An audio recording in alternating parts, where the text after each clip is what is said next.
Telling our stories is the connective tissue of the collective human experience. The Just Keep Talking podcast delves into the lives and stories of artists. What is the impact of mental health on creativity? What does it mean to be a creative individual? Someone who feels deeply, experiences joy and pain intensely, and navigates the challenges of life through the creative process. With each story shared, we explore the authentic experience of our basic need to be seen, to be heard, and to belong.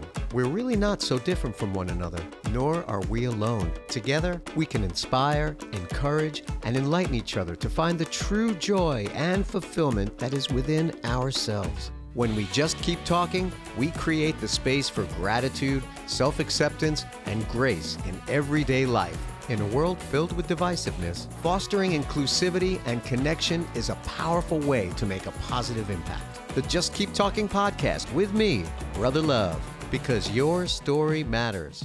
I know you better, I know your heart. We got each other, that's a good start.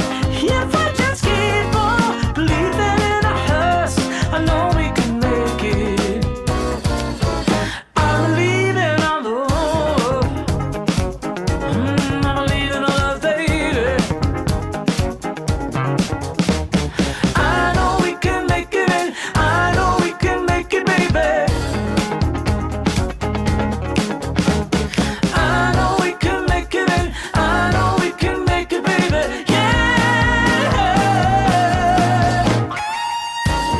Hello and welcome to the Just Keep Talking podcast with me, Brother Love, because your story matters. I am here with Dustin Ransom. Hello, my friend. Hi, Larry. Dustin Ransom is a multi-instrumentalist, artist, vocalist, producer, composer, and songwriter based in Nashville, Tennessee. Ransom has composed and released over 1,100 tracks of music designed for wellness and therapeutic modalities, including meditation, yoga, stress relief, and sleep under the monikers Outside the Sky, Solace Veer, is that how you pronounce that? Son Nu, Rest Waves, Kaleido Canvas, and Quiet Cassettes. He has written over 600 compositions that have been featured in hundreds of TV advertisements, right? Shows and independent films. You're a classy guy. I want to say the words classically. And independent films since 2016. He has also released a number of full-length albums and EPs under his own name. Oh my goodness. You have been a former side musician. You've collaborated and performed with many Grammy Award-winning and nominated artists, including Stuart Copeland of The Police, Richard Marx, Amy Grant, Ryan Bingham, Jars of Clay, Maggie Rose, Them Vibes, Dave Barnes. My goodness, you are a talent. Google this man and that's what you get. Wow. Hello. Thank you.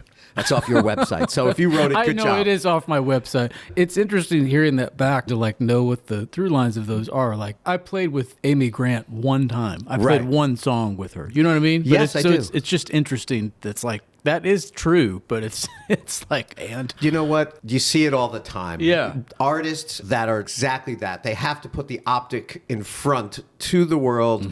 You played with Amy Grant one time. Yeah. I waited on Amy Grant in a restaurant in New York City one time. So I could technically say that I hung out with her. Yeah, there you go. You know what I mean? I didn't work with her, but I hung out with her. But these are the optics of the day. Yeah, But yeah. you did do all this. You do all this. I am so blown away by your talent.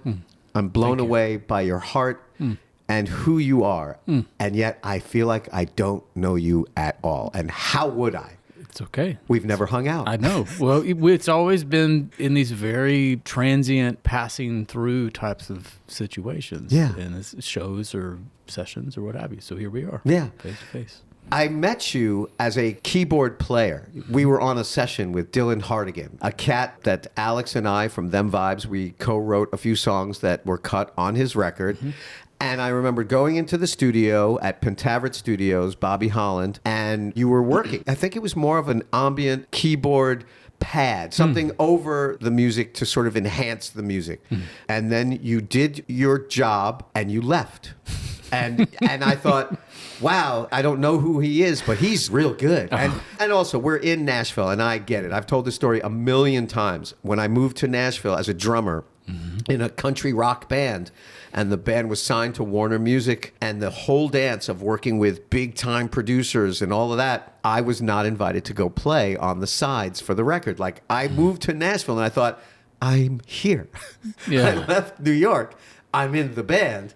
Why wouldn't I play on the record? Yeah. Now, this was a very, naive, younger person getting into the business, especially here in Nashville. So that blew my mind. Yes. But now I understand that producers bring in their people, and that's just the way it is. So you were brought in to add what you do to this record, and then you left. That's it. I mean, there was no reason to hang out and be buddies.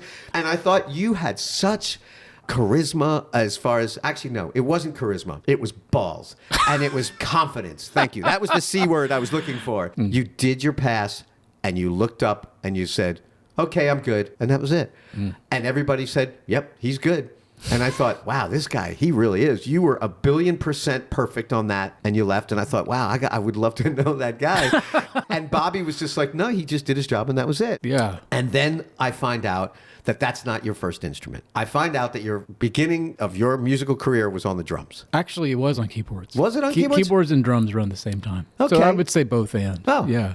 You were amazing at drums. Thank you. You were amazing Thank at you. keyboards. You're amazing at bass. Thank you. You're amazing at singing. Thank you. Composing. I gush over you because you do so much, and you do it so well, and you care so much. How did it start with you? Just a little background. Yeah. When I was 3, I was playing a lot of Nintendo. I was playing a lot of Super Mario Brothers. And this is in Indiana? Indiana. Yeah, I grew up in southern Indiana in a little town called Boonville, Indiana. And I was playing a lot of Nintendo as a kid, and I was really good at it. I remember I actually was in a local competition for a news station had put on at one point. I think I came in 4th place or something. And my mom thought, well, gosh, he's got so much coordination. We ought to try putting him on a musical instrument. And so she put me in piano lessons when I was 3, and I didn't stop taking piano lessons until I was 21. Wow. 21, somewhere Wow. around there. And at the same time, so when I was a little kid, 3 and 4, my dad is a huge Elvis Presley fan, and so he would put on Elvis's Aloha from Hawaii special a lot. Wow. And Elvis's drummer during his later years was a guy named Ronnie Tutt, who was just this monster player. He was like a metal drummer in Elvis's band. He had 2 kick drums and this huge drum set. He was just a remarkable player. And I was so transfixed by him. He was just kind of this wild man with shoulder-length hair and a beard, and he just went for it. And all I know is that I could follow along with him and play those same rhythms on my knees and on buckets and stuff like that, and with pencils and as sticks. So, my parents caught on to that too. And so when I was, I think, 8, my dad took me to this little hole-in-the-wall music shop and bought me a percussion plus drum set with like a Slingerland floor tom. So it was a mixture of things. Wow. And I taught myself for a number of years just by playing along to records, but then I started taking lessons, and then, eventually that's what I majored in when I was in college. Drums. Drums. Yeah. Mhm. Yeah, drums and percussion and all sorts of that stuff. So yeah, they both started when I was, I technically didn't have a drum set when I was 3 and 4 years old, but I could play all of that stuff just on my knees or wherever. Yeah. And, but they intertwine. I mean, piano is technically a percussion instrument. Correct. As you know. And because I could read music and could hear rhythms and things like that at a really young age, I could see the through line between both of them and was able to kind of mix and match what I was doing on both those instruments from, really little. Yeah. That's so cool. I remember kind of the same thing. Like I would just sit there and music was playing, and like I would air drum, and all of a sudden I would air like the cymbal, and it would be that's where the cymbal went. I'm like, how do I know this? Yeah. Why would I know something? Isn't it fascinating? Yeah. Yeah. I thought, well, that's cool. Yeah. And then I was at a summer camp, and we just got back from playing like dodgeball. And I remember hearing this wild noise, and I like ran to the noise. I ran, I said, where's this noise? And I came to this bottom of this hill, and I looked up at the top of the hill at where the main house of the camp was, and there was this dude playing drums. And I thought, that's what I want to do. That's the coolest thing. Yeah. And I like cut out of my camp duties or something. Like I didn't learn to swim. Because I didn't like go to swim because I hung out with the band. And that day the band was rehearsing. They were playing one song and they rehearsed it in the basement of that house. And I literally told my counselor, cancel my activities. Like I'm not coming today. Do you know what the song was? It was Smoke on the Water. Oh. And it was over and over. But when I heard those chords, Yeah. I just thought Just it was everything. Yeah. And the lead singer, he was wearing on his arms, I'm like, what is he wearing? And it were like tube socks, but he cut out the hands, you know. Interesting. It was the days of like metal and rock and, you know, late Yeah, 70s, yeah. early 80s. And I thought, that is so cool. And I took some drum lessons, and I did, and I played just like we do. We fall in love with these type of things. Did you grow up always just learning and sucking it all, as a sponge, and then being in bands all the time as a younger person? You are a wealth of knowledge, and I will dare to say a bit of a perfectionist. Like you are very good at what you do. And it shows that you've worked hard. And that's what I mean by perfectionist. Yeah. That's what I mean. Because I'm a perfectionist in the point of like, what is it, perfectionism? Where I don't do a lot in my life because, I'm not good enough. Yeah, and we can certainly get into that because that's a deep unlearning I've had to do. Yeah. I didn't really play with a lot of other people for quite some time, honestly, until I was in school band. I just played at home by myself on drums and piano. And when I got to junior high school, my dad taught me some guitar chords and I just kind of went on from there with it. But I wasn't really in a band, so to speak. There were a few little iterations of things I did when I was in late high school like that. But music in many ways was a bit of a shield for me. And it's funny, you mentioned the perfectionism thing. I think a lot of it was, I'm not going to dispel any dirty laundry around anybody here. I love my parents. There was just there was some volatility in my house growing up. Yeah. And so, music, and especially diving in so deep to those instruments and learning those things. And I bought however many cassettes and CDs I could get my hands on. I wanted to kind of engulf myself in it because it just felt like, for one, I was, gosh, man, I think I spent maybe, 3 to 4 years of my life consciously listening to nothing but Beatles records and Paul McCartney records, his solo stuff. And I just, I just wanted to learn all of this stuff. And note for note, I do have there's a very formative experience with my piano teacher who was a saint. She was a badass. She was an incredible classically trained pianist who was also a huge Metallica and Elton John fan, right? So it was like this nice, she got it. Like she understood where I was leaning with like all the things I was into. I remember, I still have it, as a matter of fact. I have it's this little beginner's Beatles piano book. Yeah. And I knew the songs so well at that point that, when we opened it up and were going through it, it was obviously a very condensed version of arrangements for those songs. But there'd be certain parts where like chords weren't right, or notes weren't right, or rhythms weren't right. And I'd kind of go, well, that's not how it goes. And so I would correct it. And what that ended up leading to was this realization that's like, okay, well, I'm hearing things, and so why don't I just sit down and figure these things out? Because I had already learned how to read music. I understood everything, the techniques of it. And I have a memory of sitting down with this Yamaha, I think it was a PSR 61 keyboard it was amazing for me at the time because it had, you could multi-track record on it. Wow. So you had 6 tracks that you could pick different instruments in the banks and do things with it and record on top of yourself.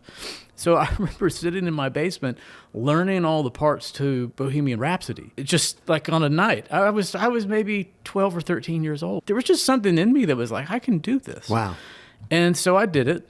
And, learned the drum parts and played them on the keyboard, like drum keyboard thing you do. And it kind of just opened up this thing in me where it was like, this has been there all along. I didn't realize until I'd reached this point where, again, these are sort of like intrinsic things that are built into us that we sort of, for me at least, I felt like I discovered. Like I discovered them and then did my best to help them grow, but it was like, well, gosh, this is kind of a surprise. Like I could do this. And it just grew from there. And what was also happening at the same time, too, which was really affecting for me, my drum set teacher, when I started taking lessons, I was learning pretty much all from transcriptions. And what was really cool was to see the overlap in all sorts of different genres and artists and eras of music where it was like, well, they're putting the backbeat in this spot in 1950 something and they're doing it in 1990 something, Yeah. right? And I think for me as a kid in southern Indiana, in this tiny little podunk, pretty conservative town, this stuff felt like an invitation into something bigger. Like I felt like I was being cultured through music. And because I was being given these ways of seeing it and hearing it on paper, where I could also internalize those rhythms in my mind and kind of see them, it was like, well, there's a through line from music from Britain to Africa to here to Australia Yeah. to everywhere. And so something in me started to really click around that. And I think it also started to amplify a lot of the feelings I had of like, I don't really belong here. Like, this is not, I felt very out of place in little Indiana town, right? And so music in many ways became both this protective shield, but also this kind of like a gateway out.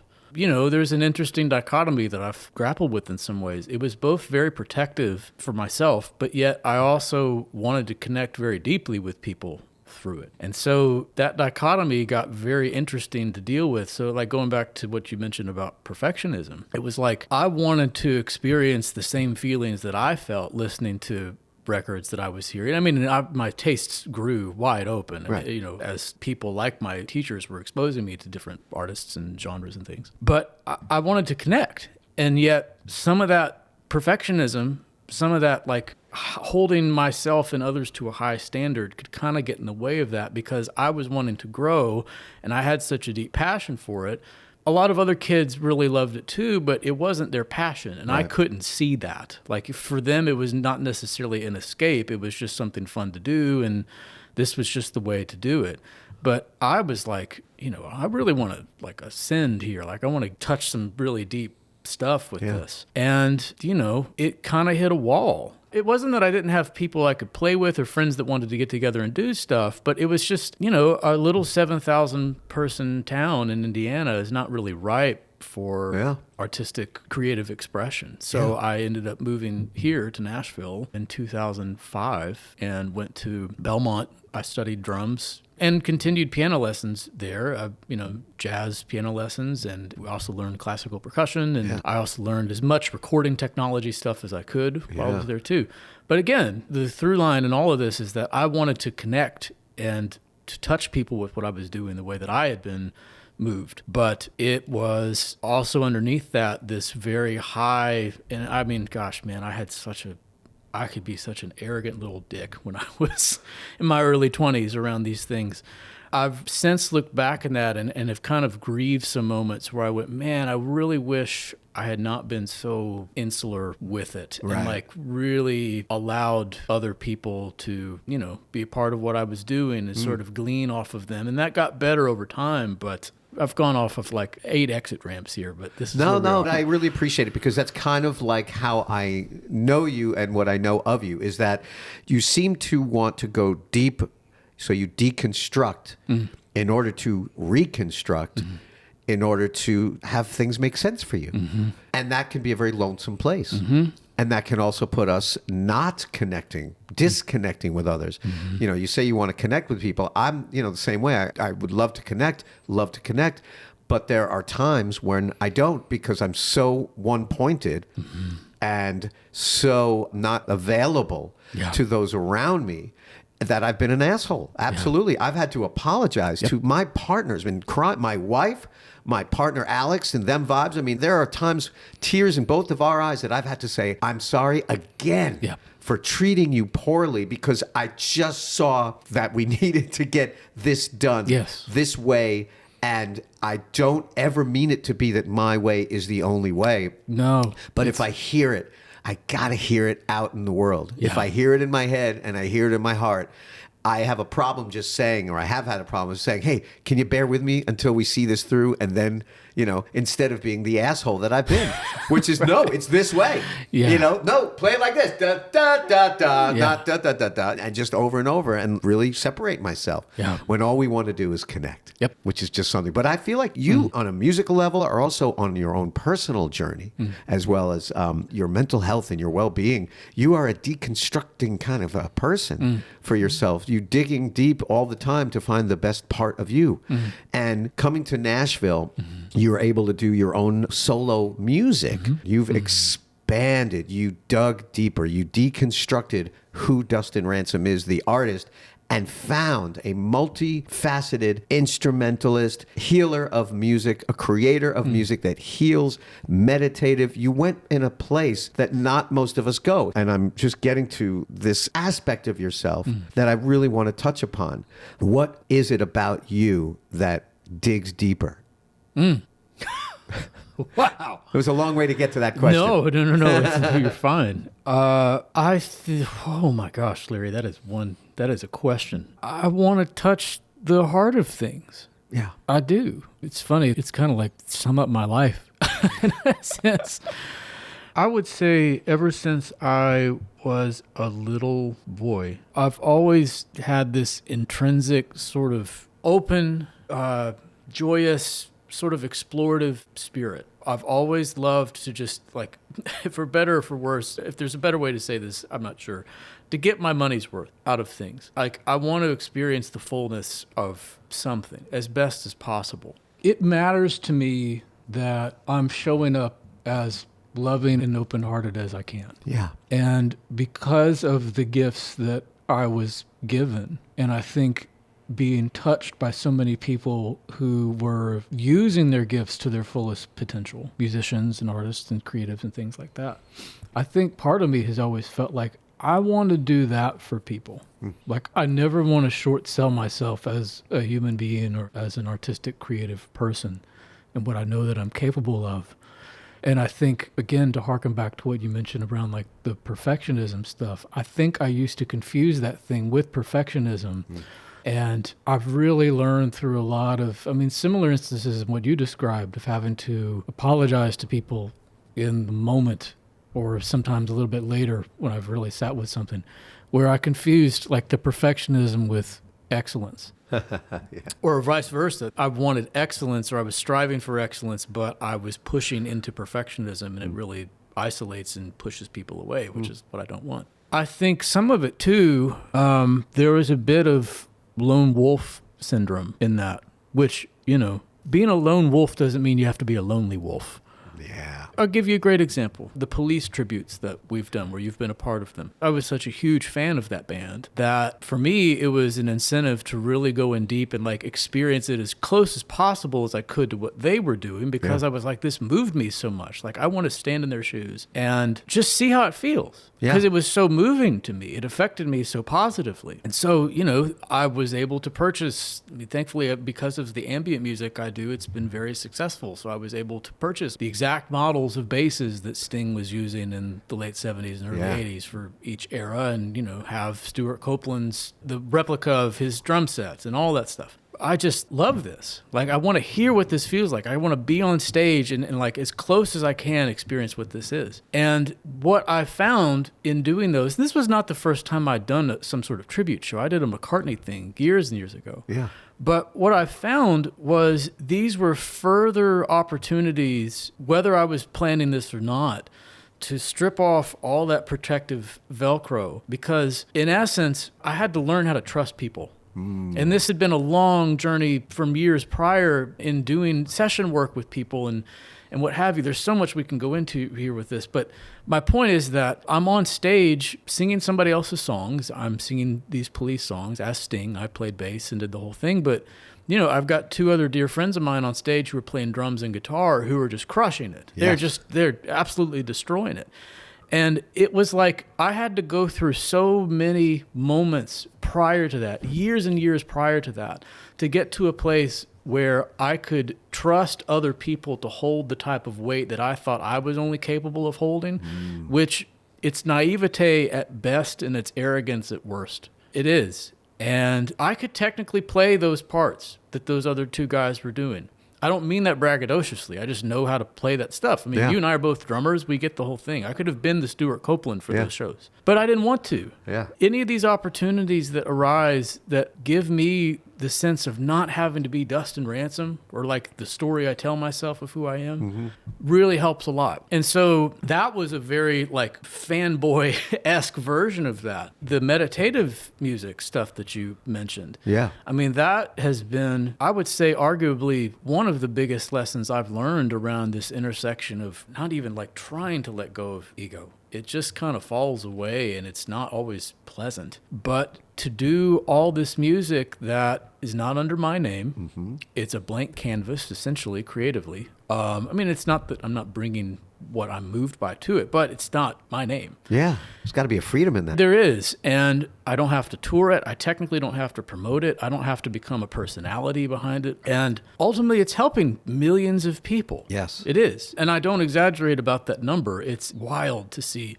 how far-reaching it goes. I mean, I got a message about a year ago from somebody who had found a solo piano project of mine that you know, he said he found this stuff and was in this sounded like almost suicidal place, and that he put it on and would listen to it while he was working at home, and he was like, I think this genuinely saved my life. Yeah. I was like, oh man, okay, so this is what we're after. Yeah. It has to be that. It can't be this self-aggrandizing, look at how great I am, all that stuff. I don't know, maybe there was a time and a place for that when you're young and you're trying to build a healthy sense of confidence or a healthy ego or whatever you want to call it. But I'm tired. I'm tired of that. Yeah. So what happened? Was there a certain something that shifted, or were you just like, well, I'm a musician, I'm a creator. Let me start creating this music, this meditative stuff, and it seems to do well. Like you said, a part of you has to die. It's your ego that has to go away. And for you to create this music in a holistic fashion, it's holistic music. Yeah. So you can't not be that. I kind of recoil now if I feel myself trying to do that. Yeah. I'm not saying any of this to sound like I'm holier than thou or I'm figured it out or whatever it is. Especially with the Solus Veer and Sun Nu projects, because those are solo piano projects. Okay. Most of that stuff is me working out whatever I've been contending with in my life emotionally. And I think one reason why that stuff has become so powerful for me was, you know, like for instance, a lot of those projects were starting to get born or were in their infancy stages during the pandemic. Right. And it felt like you couldn't really give words to what was going on in the world. I mean, with the pandemic, with everything that was going on socially and politically, it was intense. And I wanted to have a voice. I wanted to express how I felt about what was going on with, you know, with the racism in the country and all the stuff that was happening. But it was like, there's so much talking about this stuff, and there's nothing wrong with that. But I was like, this almost feels too overwhelming for me to put words to, but I still want to express it. And so a lot of times I felt like I was writing film scores to what was going on in the world with that music, because it was like you either have 3.5 minutes of a verse, chorus, bridge, or you have 3.5 minutes of something that's instrumental, but for me, it's touching 10,000 words at least, that you couldn't fit into an entire record's worth of stuff. And so it's been really interesting to have this body of work now that sort of have just flowed out of me, that's primarily improvised. It's almost like my body and my psyche have finally found this avenue to express themselves in a way that, interestingly enough, has informed the way that I write actual songs with lyrics and all of that I feel so much more in touch with my intuitive voice, like the voice of love. Yeah. And I think it's because I gave myself a safe space to fully emote what I was experiencing without feeling like I had to put language to it, or at least verbal language. And it helped immensely. And it's really moving to see how deeply it's affected people. I mean, it's changed my life. Yeah. You know, I think we all have that avenue for ourselves in one way or another. You don't have to be a musician, but I think there's some way that if we don't have it, we're probably craving it. Just a way to express whatever is going on inside of us in a way that doesn't feel like it's going to overwhelm us. Like we have a safety net to let it completely flow out. And I needed that. Yeah. I mean, it kind of found me. That's the short answer. I mean, it's so much, and it runs so deep, because on the one hand, an artist goes about his or her world being misunderstood. And a lot of it is that we don't understand our own self. Yeah. And what I've seen from you over the years since I've known you is something to the effect of like a post on social media, which is, hey, everyone, I'm out of here for a while. Yeah. I am unplugging Yeah. and I'm going inward. Yeah. I'm going to dig. I'm going to deconstruct. I'm going inside. And you are brave for doing that, and you're awesome, and you're intelligent, and thank you for doing that, because that inspires me to go, let me get off of this scroll deal. But what you've expressed is that by digging deeper into you, you have found that there is a disconnect, and the disconnect gets dissolved, where your heart and your mind become one. Yeah. And the flow of every bit of you, Dustin Ransom, flows naturally. And then the flow turns into this music. And that is, I believe, sort of like finding artistry at its highest and deepest level, finding humanity at its highest and deepest level. How is it that you're able to separate yourself and not lose yourself? Wow. Continual practice. And What do you practice? Do you have? I mean, I have a morning ritual and routine that helps a lot. This iteration of it's actually very fresh. It's actually very interesting. You mentioned the heart-mind connection. I had done this a little bit years ago, but not as much as I'm doing it now. These heart math meditations that are based around heart coherence, where you're literally focusing your attention on your heart and breathing in through your heart, putting focused attention right here and allowing this to be the center of your being, which, Yeah. I mean, I think it is, and letting that influence everything else as opposed to being stuck up here in cerebral space all the time, which to me is where my nervous system just goes sideways. And it's been incredibly helpful to see real time. I mean, I have a little pulse monitor to see real time data of what's going on in my body, in my heart, and how that's affecting things. It's really fascinating to see how my body will put itself into coherence, even if my thoughts are kind of garbled at some points. Like the heart is helping to arrange them. It's almost like it's kind of rewrapping them, where it's like taking them apart, gently dissolving them, and then putting new pathways up there, rather than the other way around. Yeah. I mean, that's been incredibly helpful. I mean, and I do morning pages each morning, like the artist's way thing. I meditate. I'm a Reiki practitioner too, so I'll do Explain what Reiki is. I know it is. Reiki is a type of energy work that was basically channeled through a gentleman in Japan a number of 100, 200 Dr. years Reiki? ago. No. I'm kidding. Yeah. It's a really beautiful type of energy work practice, among many others, that I've experienced. It's the one I'm most trained in, but all that to say, it's something that I do each morning for myself. It's a type of unconditional love. It's a way of loving self and getting in touch with self. Yeah. I do some sort of physical activity each day, whether that's the gym or I go for a walk or a hike or a run or whatever, and have these moments throughout the day where I pause and I just kind of reflect and see what my intention is for the day. I've been very focused on creating a vision for myself that I can stay true to. There's like a blueprint for my life, and being very, very cognizant of that in all the decisions that I'm making. And so it keeps my heart and mind and body aligned with that, rather than kind of being at the whims of the world or the people. I mean, and it's funny, you mentioned the social media thing. Even that has been like that's been a dance in and of itself. Right. I mean, I've got pretty specific boundaries that I keep around that right now, and those may change depending on how I feel. But, you know, I think ultimately, I mean, what you mentioned earlier, when I've gone through these periods where I've completely gotten off of it for months at a time and seen what's happened, you know, it is very fascinating how, at least for me, that sense of these little breadcrumbs of dopamine can really start to become addictive. Right. And the external validation of things can reach this kind of echo chamber level of like, oh my God, what am I doing? I mean, I don't think it's wrong for us to mirror each other and to encourage each other and support each other. People need each other. People need to see like, hey, you matter, and The things that you contribute to the world are really beautiful. Like, we need those things. But when it becomes this, I'm checking my thing every 5 seconds to see if XYZ has happened, it's like, this is not okay. This is crazy making.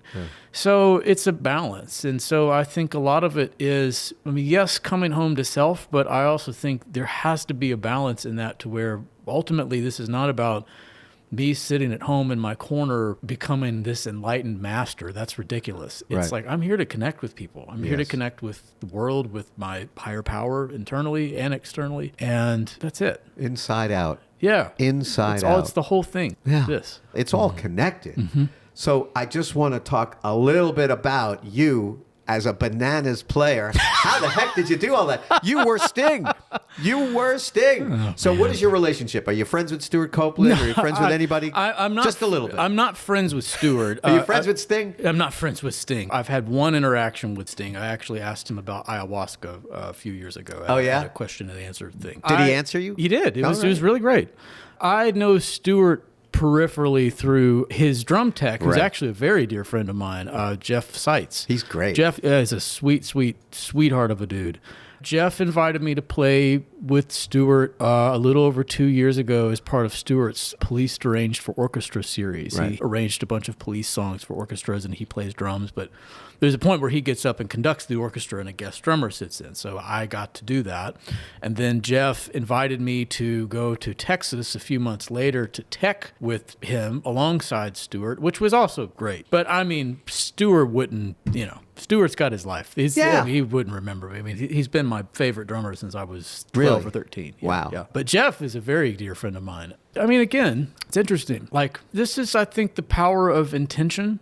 And I think also of letting go. I had made this just for fun. In early 2023, I made this manifestation list of stuff just to be like, what the hell? Let's see if this happens. Like, go for everything. I wrote down that I want to meet and become friends with Jeff Seitz, and I want to meet and become friends with Stuart Copeland. Right. Okay? Right. It's like, what the hell? They're just people. Yes. Right? They're just human beings. Right. Yes. Through all of these really interesting scenarios that happened to play out, I became very close friends with Jeff. I'm not like, again, friends, quote unquote, with Stuart, but we had a rapport that was really great, and it was very affecting, like, to hang out with him for a little bit and to get like such encouragement and affirmation from him to me is what I was doing as a player. Yeah. It's like, oh my gosh, dude, this is crazy. That whole thing, to bring it back to the more umbrella stuff that we're talking about, that was an exercise for me in really looking at my own sense of self-worth. Yeah. And I think there's something to be said about, this is just my thing. This could be different for others. But I think there's something to be said about the specificities that you're drawn to being a part of how you see yourself and your self-concept, my self-concept. Like, if I had said, I would love to meet Stuart Copeland, and I didn't realize I was going to get to play with him. But if I said, that sounds great, but I don't know if I'm worthy of that, I'm going to shoot for somebody else. Right. I would have been short-selling myself. For some reason inside of me, there was a block that would have said, well, you're not, there's no way this is going to happen. This doesn't happen to you. Right. And in that, it's this weird sort of specialness, but it's the backwards way of it. It's not arrogance, it's self-deprecation. It's, I'm not worthy of this. There's no way this could happen to somebody like me. But the other side of that would be, this is mine and I have to take it, and I don't care what happens, this is going to be it. And that's control. Yes. And I have lived in one way or another in both of those paradigms and in some parts of my life, and both are really destructive. Right. And this was a really beautiful, like a complete surprise confirmation, affirmation, whatever you want to call it, around what it meant to keep focused, stay intentional, and allow things to happen. Wow. That's the tough one. Yeah. I mean, yes, there is a level of waiting and patience, but I think underneath that, you know, if you say you're waiting for something to happen, it still means you're a distance from it. It's not here. I had to look at those things and go, you know, there's nothing wrong with me. I can't pedestalize myself, or I can't pedestalize these people. I'm talking about Jeff and Stuart, just using that example. Like, they're just human beings. And I would guess that if I want to connect with people as much as I do, I would guess that they want to also, because they're doing the same thing that I do. Yeah. and we resonate. Obviously, this is the music I love, and it's the music they made. So Why not? Why not? Yeah. And it happened. It's surreal. Like Jeff just texted me the other day about going to hang out and see Paul McCartney has a photo exhibition at the Frist. Yeah. It's like, what is my life? If you had told my 16-year-old self that I'd be hanging out with these people, it's like, well, this is crazy. But it still is surrender. And those things taught me a lot about it's okay to want. How do I say this? It is okay to desire specific things if you know that it's coming from a place of love and intention and growth and simply wanting to connect. Like there's a purity that's there. And that's been really helpful for me, especially around some old scarcity stuff that I've had in my life of like, you're not deserving of XYZ. You have to become somebody else. You have to bend over backwards. You have to work really hard to do things like that. But I'm like, man, I've heard a quote years ago that if hard work made you quote unquote successful, then every restaurant worker, every construction worker in the world would be billionaires at this point. Thank you for saying that. Yeah. Yeah, I mean, it just was like, this isn't it. There has to be something other than this kind of capitalistic way of looking at things. And That's beautiful. Yeah. So how do you create these days? You have solo material, which like we talked about, song, verse, chorus, you know. Yeah. And then you have all of this world where I can picture friends of mine that are probably not even playing music anymore who can't understand, like, why would I put out music that's not under my name? Oh, yeah. Explain that to me, please. Yeah. Because I love this, because I can feel it now. I can say, but I don't understand. Why would anybody want to do something so stupid? Why wouldn't I want to put my name on it because it's mine, mine? And then they get so upset if somebody wants to take, and the man's stealing and this and that and Spotify, all of the reasons to not do all of what you do. So you do the things that you do. Yeah. And with good reason and with a purpose and intention. So what is that all about? If you could explain what it's like. Yeah. Let me make sure I'm hearing you right. So explaining the difference between, say, writing songs and then doing the more ambient, open-ended things. You do both. Yeah. What does that look like in your world? Yeah. And why do you do such things? I need to. I have a lot in there I need to get out. Yeah. Let me start with the ambient stuff. I sort of hinted at this earlier about how that's affected my like songwriting. You know, I have a lot of different monikers, like you mentioned. And the reason why that is that at a very basic level, it's just a branding thing. If I was releasing ambient music under my name, which I actually did once or twice before I got deep into this world, but regardless, if I was doing that regularly under my name and then wanted to put out an actual record with, you know, songs of me singing and all of that stuff under my name as well, it's going to start to get kind of confusing as to what is what and like what sort of world exists for each of those names. This has definitely been spawned out of a lot of the playlisting aspect of things because a lot of people who are in charge of those, you know, they know that when this... Say, I'll use my Outside the Sky moniker as an example. When that comes across their desk, they know exactly what it's going to be. Yes. Right? If I was releasing all of this stuff under my name and somebody gets an ambient record, then a soul record, then a funk record, then a folk record, and then another solo piano record, it's sort of like, it's great. There's this amount of breadth there, but it feels kind of disjointed. Like we don't really know where to put it. And the other thing too is that it can become oversaturated. If it's just me putting my stuff out under like every 2 weeks or something, it's like, it's a lot of music. But isn't that what goes on these days? You have to put out a song every 5 seconds to be relevant? Not I need more likes in order to be loved? Yeah, I have a lot of thoughts.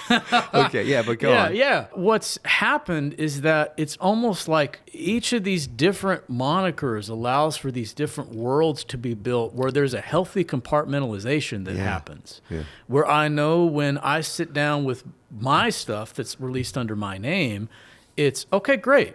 I have this container that's over here that I get to play in.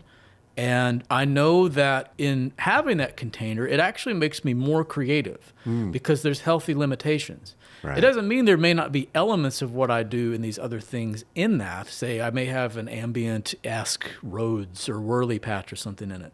But it's like I'm using this type of sound, these types of instruments. This is the approach compositionally over here, which would be more of like verse, chorus, whatever. Because that's what I want to do here. That's what this is built for. Right? This over here, this other stuff, whether it's the ambient stuff or solo piano, I have like a lo-fi hip-hop bedroom beats thing too. What's that called? It's called quiet cassettes. Ah, yeah. I was Yeah. going to ask, what's quiet Yeah, cassettes? well, that's what that is. It's a type of creative freedom that I don't think I realized I needed until I Yeah. started doing this, because it's allowing different parts of myself to come out in ways that don't have to feed Dustin Ransom. Yeah. It's really nice to take that off, like to take that piece of clothing off and be this other thing over here. Because, I mean, it's funny. You said this earlier. I think you said something about like the totality of who Dustin Ransom is. And it's like, I appreciate that, but like Dustin Ransom is just a name. It's kind of a character at this point, you know? Like I've heard Paul McCartney talk about this, where he says,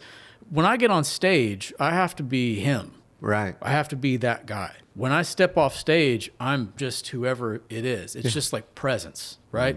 I mean, this can sound very esoteric. I mean, if we get back into, say, like the growth, the egoic stuff, I've had to let go of so many ideas I tell myself of who I am and who I'm not, because a lot of times those are ideas that were handed to me from other people or expectations of who I'm supposed to be. And oftentimes that was more around, I would say, managing other people's expectations or insecurities than it was me being my true self, Yeah. which to me is not my name, right? It's not even my profession.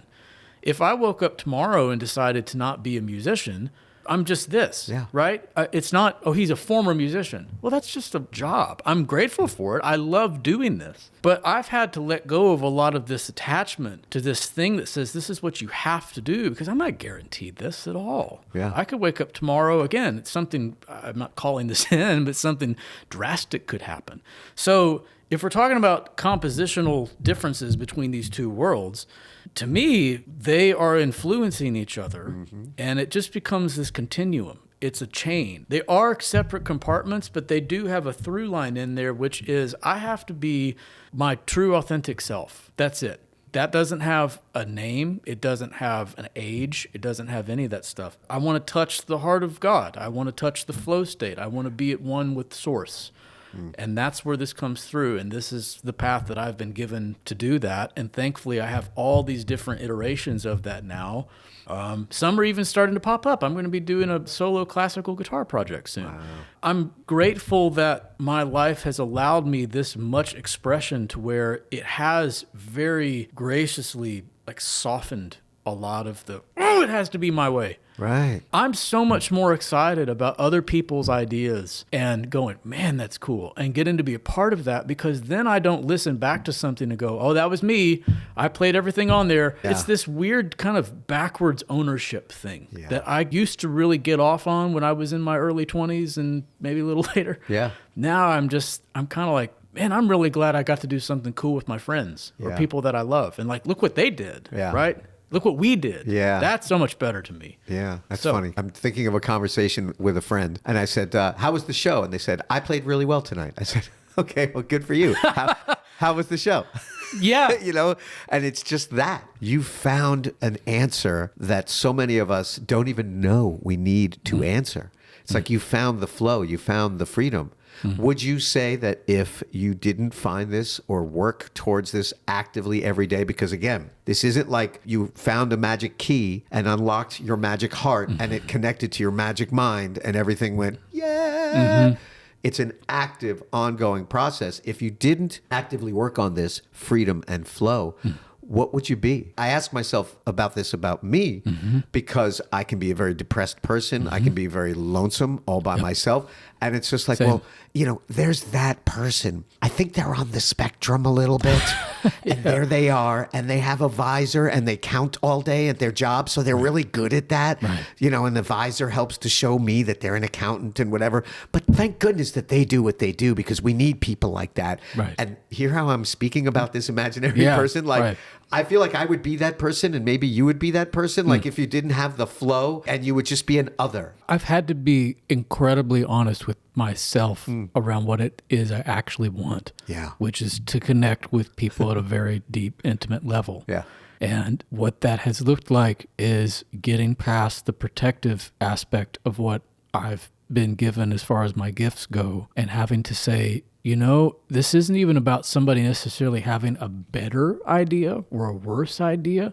It's just a different idea than mine. That might be cool to explore. Yeah. Because I want to learn I want to expand. I'll tell you a story that really helps with this a lot. My dear friend, Gabe Dixon. Yeah. Such a He's talent. incredibly talented. It's one of the most talented, kind human beings I know. We were making a record. I was producing a record for him in 2019 called Lay It On Me. And, I won't dispel certain details here, but the impetus around this record was that I wanted Gabe to feel as free as possible creatively that he had ever felt, because I love him as a friend, as a person, as a musician. But I also knew that when I would go see him live, there was just this cathartic kind of he was wide open, right? And I wanted to hear that on a record. This is not to take away from the records that he'd put out since this record, but there was a self-titled record called The Gabe Dixon Band. It came out in 2008, where it's just, this is an amazing record. Yeah. And he's just kind of free-flowing, right? I said, I know what you can do, and I want to see you in that. I want to write songs and go for this thing. Not because of what I want. It's because I can see, I see you in your state when you're just fully in it. And I want to reflect that on what you do on a record. So it's funny you mentioned I Believe in Our Love. We wrote that song together. That's on this record. The impetus and the boundary I set for the record was, I don't care who says it or who puts the idea out or whatever it is. At the end of the day, Gabe, if the idea is something that you don't 100% love, we don't do it. Yeah. Because I don't want you to just take on ideas and say yes to something that you don't really feel fully behind and then listen back to the record and kind of go, well, okay, I'll live with it. I don't want you to live with it. I want you to, it doesn't matter if it comes from me, you, the air conditioning. Yeah. If the idea is something you fully love, then let's do it. And if you don't, we'll find something else. Yeah. That's it. Yeah. And it was one of the most satisfying musical experiences I've ever had. And I can listen to that record front to back with complete satisfaction because I hear this menagerie of people's input and ideas that came through all sorts of different ways. And it's oh, okay, good. Because it's not supposed to be about just me, right? It's not just supposed to be about how good can I show you that I am. For what? What am I so afraid of to let somebody else's ideas come in and we feed off of each other and collaborate? I don't think I ever realized how deeply I needed that. Wow. For a long, long time, because I just thought, well, I can do everything. Let's just do it. But then panic attacks and relationship issues and all of that stuff, it was I don't think this is the right way to do this. This is not supposed to be just me gunning my way through life by myself. This is exhausting. Wow. Yeah. Well, good for you. And so, I mean, really good for you. I really appreciate it. So what do you have as far as you coming out? I noticed a latest release is called Sacred Space, and that's under your name on Spotify. Oh, So is that considered a Dustin Ransom record? Because it's ambient music and it's beautiful. It's not. Is that a Spotify problem here? No, that's a Solus Veer record. Okay. That's just the writers' names on that. No, as a matter of fact, the thing that I actually have to send files off for this today. So I just went up to Woodstock and stayed in Big Pink, where Bob Dylan and the band recorded the basement tapes. Yeah. I wrote and recorded 3 songs from top to bottom there. Wow. And am hopefully going to start releasing those in the next few months. Oh, that's fantastic. Yeah. No, that thing you just mentioned is a Solus Veer record. All right, well, on Spotify, under your name, it says latest release, Sacred Space. I'm going to go on the record and say fuck Spotify. But good. Yeah. So is that the same space as the studio Levon Helms up it's in Woodstock? Not his barn. It's not the barn. No. Because I've been to the barn. Yeah. And that is a magical, mystical place. Yeah, So I didn't go to the barn. I had kind of holed myself up in the house because, I mean, it was where, again, the basement tapes were recorded. The band wrote the songs for what would become music from Big Pink, that record there. I needed to be in that. But I mean, I did get out and do some things. It's beautiful up there. I mean, I'm, as a New Yorker, that was the place. We would go camping anywhere in those areas up when we were younger. Upstate New York is, to me, a very special, magical place. Amazing. And so you recorded and wrote 3 songs, you said? And those will be coming out under Dustin Ransom? Those will be under Dustin Ransom. Perfect. Yes. I love that. I have a speed round of questions, my friend, if you don't mind. Sure. Yes. What fascinates you, Dustin Ransom? Human connection. Good answer. Yeah. Human connection. What pisses you off? What angers you? God. Not God. Racism, bigotry, Yeah. homophobia, anti-Semitism, just human beings being treated poorly because they just exist. Yeah. What the hell? Yeah. It's everywhere. It's now. everywhere. Hijacks of every kind, of religion, of politics, of sexuality, of all this stuff. It does not sit well No. at all. What brings you joy? Human connection. Yeah. If you had a magic wand, you could fix anything or change it to your liking. I am here. Dustin Ransom would like it this way. Oh, God. What would it be? There's a lot of like macro and micro answers to that. Wow. You're a deep guy. I am. There's a lot there. Yeah. I wish we could hear each other and experience each other beyond our fears Yeah. to get to the heart of human connection. Intimate human connection. Wow. Yeah. Yeah. Beautiful. Toilet paper over or under? Over. Thank you. See, I knew, you're a sane man.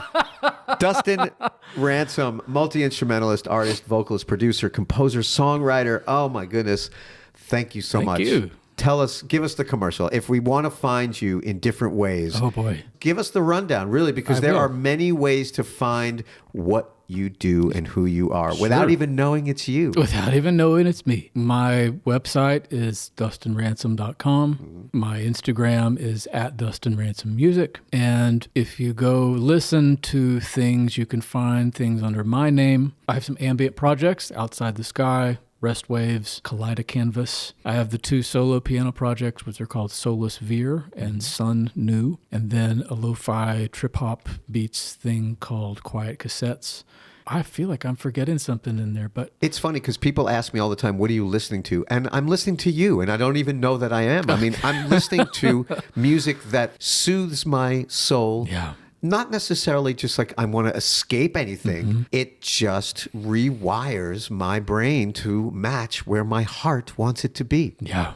And thank you for that. You're welcome. Dustin Thank you. Ransom, ladies and gentlemen, on the Just Keep Talking podcast with me, Brother Love, because your story absolutely matters. Until next time, we'll see you soon. Bye. Bye. You can personally support this show simply by clicking the tip link in the show notes. The Just Keep Talking podcast is now available on all podcast platforms. Please like, share, and subscribe. Visit our website at justkeeptalking.com, our YouTube channel at Just Keep Talking Podcast, and Instagram at The Just Keep Talking Podcast. We all just want to be seen, to be heard, and to belong. Thank you so much for supporting my mission and the Just Keep Talking Podcast with me, Brother Love, because your story matters.